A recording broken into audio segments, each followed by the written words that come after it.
قرآن مقدس کی سورہ طٰہٰ کی آیتیں انہوں نے تلاوت کرنا شروع کیا. طٰہٰ ما انزلنا علیک القرآن لتشقیٰ الا تذکرۃ لمن یخشیٰ. اے طٰہٰ، اے چمکنے والے، اے چمکتے چہرے والے، ہم نے قرآن آپ پر اس لیے نازل نہیں کیا کہ آپ مشقت میں پڑ جائیں. اور پھر سورہ طٰہٰ کی تلاوت کی تو فاروق اعظم کی آنکھوں سے آنسو جاری ہو گئے. کہنے لگے شعر کہنا میں بھی جانتا ہوں، عربی زبان پر مجھے بھی درک حاصل ہے، لیکن یہ کلام کسی انسان کا کلام نظر نہیں آتا، یہ کسی ماں فوق الفطرت ہستی کا کلام نظر آتا ہے. اللہ اکبر. جب اتنا سننا تھا کہ کہا کہ کہاں ہے تمہارے رسول، تو اللہ اللہ پھر رہنمائی کی گئی. عمر وہی تلوار لے کر کے چلے. سید الشہداء حضرت امیر حمزہ مسلمان ہو چکے تھے.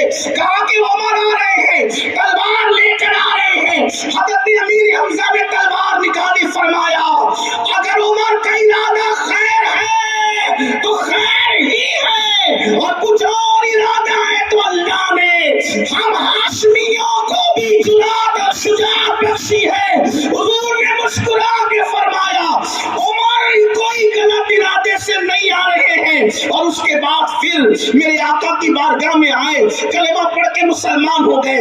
اب سننا، ڈاکٹر اقبال کہتے ہیں اے قوم کی بیٹیوں، ایک بہن نے قرآن پڑھا.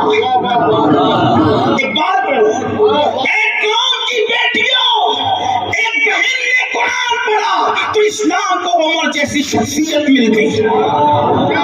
اگر آج بھی بہن قرآن پڑھنا شروع کر دے تو عمر تو نہیں مل سکتا، لیکن نائب عمر اسلام کو ضرور نصیب ہو سکتا ہے. مرتبہ عمر اسلام کو ضرور نصیب ہو سکتا ہے. مگر افسوس آج بہن قرآن کہاں پڑھ رہی ہے؟ آج تو بہن سیریل دیکھ رہی ہے، آج تو بہنیں فلمیں دیکھ رہی ہے، آج تو بہنوں کا یہ حال ہو گیا. اب عورتیں بھی جو ہے وہ سگریٹ پی رہی ہے، عورتیں بھی اسموکنگ کر رہی ہے. افسوس کا مقام ہے، چلو بھر پانی میں ڈوب جانے کا مقام ہے. بے پردگی عام ہے، ننگا پن عام ہے، اور یانیت عام ہے. اقبال نے ایک صدی پہلے کہا تھا تم تمدن میں نصارا، تم تمدن میں نصارا تو تہذیب میں ہنود. یہ مسلمان ہے جسے دیکھ کے شرمائے یہود. اللہ اکبر. کیا ہو گیا؟ وہ مسلم بیٹیاں جس کے تقدس کی بنیاد پر عمر ابن خطاب جیسے لوگ مسلمان ہوتے تھے، آج وہ بیٹیاں ٹی وی سیریلوں میں ڈوب گئی، وہ بیٹیاں فلموں میں ڈوب گئی. دوپٹے گلے میں لٹکا کر مفلر کی شکل کے اندر آج کل کی لڑکیاں بے باک سینہ تان کر کے بازاروں کی زینت بن گئی. بھائی کو فکر نہیں، باپ کو فکر نہیں، شوہر کو فکر نہیں. پوچھنا چاہتا ہوں اللہ اکبر، اور میں کہتا ہوں اگر کوئی روکنے والا نہ بھی ہو تو عورتوں کو یہ تو سوچنا چاہیے. اللہ کے رسول غیب نبی صلی اللہ علیہ وآلہ وسلم نے فرمایا، کیا فرمایا میرے آقا نے؟ اگر میری مائیں اور بہنیں یہاں موجود ہیں، میری مائیں اور بہنیں یہاں موجود ہیں، ان کی توجہ چاہتا ہوں. اور سب کی فکر کرنے والی میری بہن، ذرا اپنی آخرت کی فکر بھی تو کر، اپنی قبر کی فکر بھی تو کر، اپنی میدان محشر کی فکر بھی تو کر. زیور، دنیا کی دولت، دنیا کا مکان، دنیا کا محل، دنیا کی کاریں، دنیا کی سواریاں، ارے ذرا دیکھو تو صحیح کون رہ گیا؟ آپ جانتے ہیں اللہ اکبر، میں بہت پڑھا لکھا انسان تو نہیں، ایک طالب علم ہوں، ابھی بھی تعلیم کا میرا سفر جاری ہے. لیکن ایک بات آپ کو کہوں، ہم نے تاریخ میں ان عورتوں کی بھی زندگی پڑھی جن کو روزانہ ہلدی اور چندن سے غسل دیا جاتا تھا.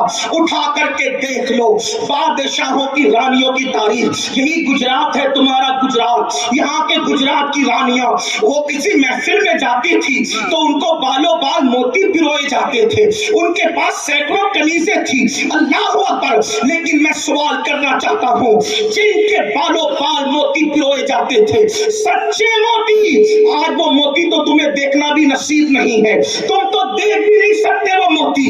ایسے قیمتی موتی मोतियों से उनको सजाया जाता था।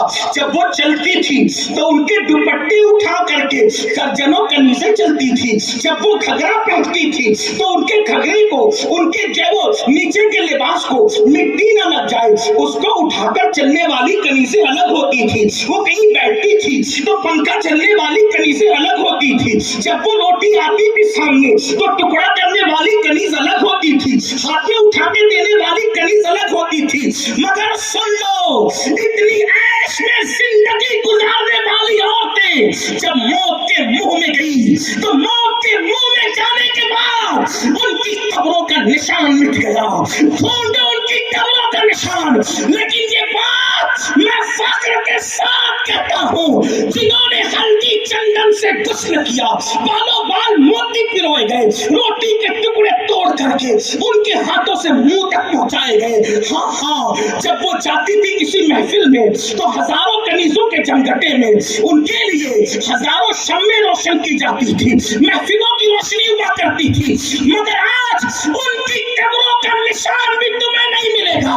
मगर एक ऐसी खातून जिसके सर पर एक दुपट्टे में 17 पेवन थे, एक महीने का फाका था, आज भी जुमा का खतीब उस वक्त तक खुतबा मुकम्मल नहीं करता जब तक उस फातिमा तो सारा का नाम नहीं ले लेता। नारे तकबीर, नारे रिसालत, नारे हैदरी, नारे तहकीक। क्या पता चला, अय्याशियां करोगे तो कब्रों का निशान भी मिट जाएगा, और अल्लाह को राज़ी करोगे तो तुम्हारी कब्र भी सलामत रहेगी, तुम्हारा जिक्र भी सलामत रहेगा। आज कौम की बेटियों को हो क्या गया, कौम की बेटियों को हो क्या गया।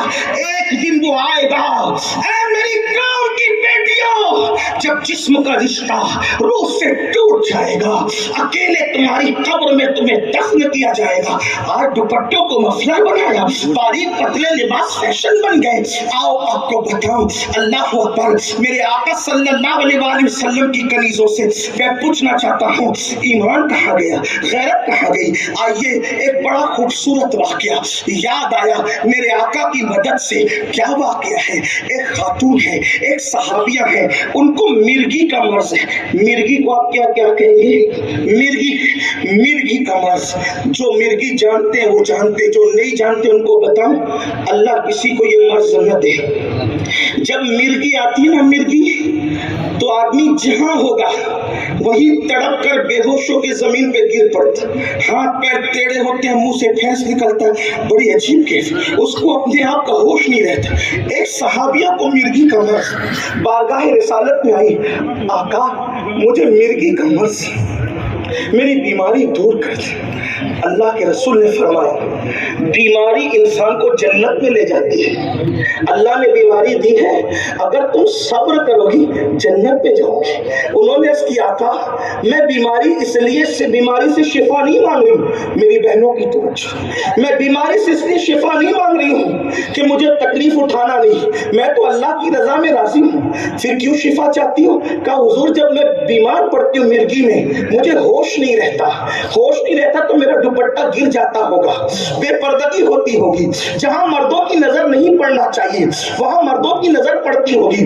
तो आका बस मैं इतना चाहती हूँ, ठीक है मिर्गी आती रहे, लेकिन मिर्गी का जब मुझे दौरा पड़े तो अल्लाह मुझे इतना होश दे कि मेरा दुपट्टा वहीं रहे जहां मैं रखना चाहती हूँ, ताकि मेरे जिस्म पर किसी मर्द की नजर ना पड़े। अब मैं पूछना चाहता हूँ, ऐ खातूने जन्नत की कनीजों, वो तो मिर्गी के मर्ज में भी सर से दुपट्टा उतार नहीं सक रही है, वो तो मिर्गी के मर्ज में भी सर पे दुपट्टा रखना चाहती है, पर्दे की पाबंदी करना चाहती है।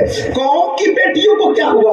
आज हमारी बेटियां सिगरेट पिएगी, आज हमारी बेटियां हुक्का पिएगी, आज हमारी बेटियां जींस पहनेगी, और तुम्हारी मुसलमानों गैरत कहाँ गई?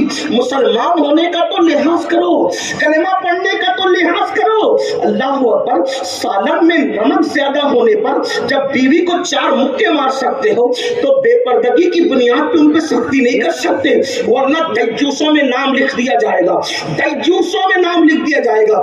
जिस घर की औरत बेपर्दा घूमे और उस घर के मर्द न रोके, आका फरमाते वो दज्जूस है, दज्जूस।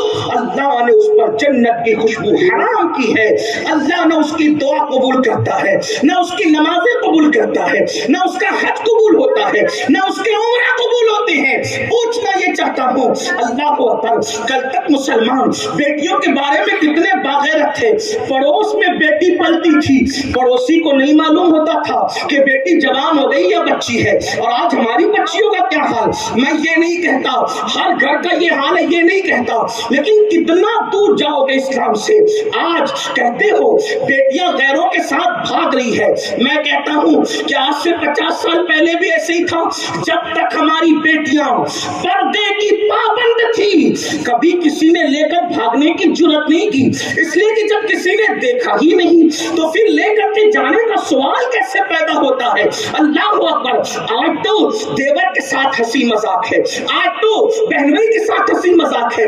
आपके यहाँ क्या माहौल है मुझे नहीं पता, लेकिन अक्सर हिंदुस्तान में देवर भावज के रिश्ते को हंसी मजाक का रिश्ता समझा जाता है, अक्सर साली बहनोई के रिश्ते को देवर जब मजाक का रिश्ता समझा जाता है। हमारे यहाँ कोई बहनोई और साली का रिश्ता मजाक का रिश्ता नहीं है, हमारे यहाँ हर रिश्ता तकद्दुस का रिश्ता है, हमारे यहाँ हर रिश्ता परहेजगारी का रिश्ता है। अल्लाह अकबर, सुन लो हमारे यहाँ पर्दे का मियार क्या है। चचाजाद भाई से भी पर्दा फर्ज है, मामूजाद भाई से भी पर्दा फर्ज है, खालाजाद भाई से भी पर्दा फर्ज है, फूफीजाद भाई से भी पर्दा फर्ज है, बहनोई से भी पर्दा फर्ज है, देवर से भी पर्दा फर्ज है।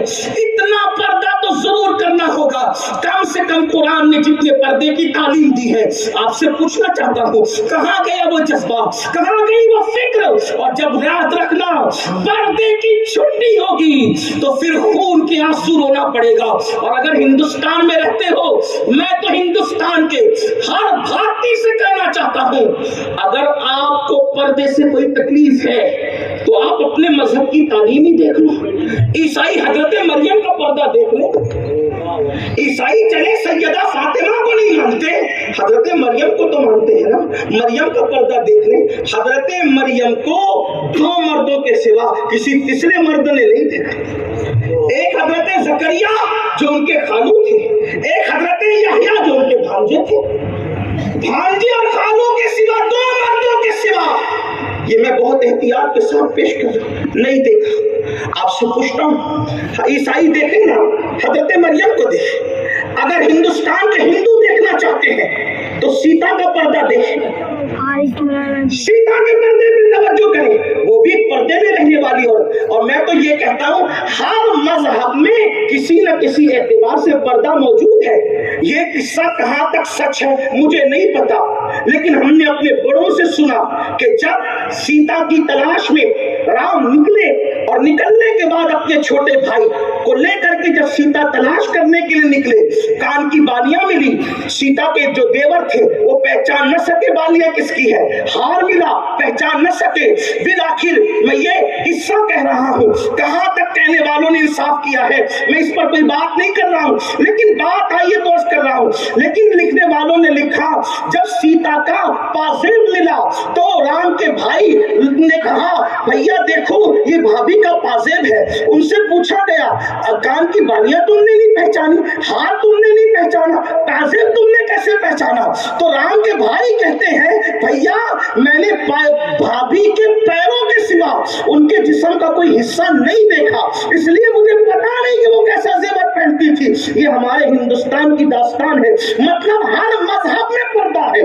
जैसे हर मजहब मोहब्बत की तालीम देता है किसी न किसी एतबार से, वैसे हर मजहब ने जहां भी थोड़ी सी गैरत है वहां पर्दे की तालीम जरूर है। ये तो बेपर्दगी अंग्रेज लेकर के आए। मैं कहना चाहता हूं आपसे, ये कैसी अंग्रेजों की दुश्मनी है? अंग्रेजों को तो भगा दिया, उसकी तहजीब के गुलाम क्यों बने हो? अगर सच्ची आजादी चाहते हो तो उस तन के गोरे मन के काले अंग्रेजों से नफरत है तो उनके नंगेपन से भी नफरत करो, उनकी बेपर्दगी زندگی کی تہذیب سے بھی نفرت کرو اور ہندوستان کی تہذیب کو زندہ کرو جس کو گنگا جمنی تہذیب کہتے ہیں. میری مراد کے اس گنگا جمنی تہذیب سے مراد یہ جس میں محبت ہو, جس میں مروت ہو, جس میں عورت کا احترام ہو, جس میں عورت کا تقدس ہو, جس میں عورت کے ساتھ جو ہے وہ احسان کا انداز ہو. جانتے ہیں یہ کیفیت ہے. اللہ اکبر. مگر حال تو یہ ہو گیا, مجھے یاد آتی ہے بہت سی باتیں, لیکن میرا عنوان سے میں بہت دور نہ چلا جاؤں.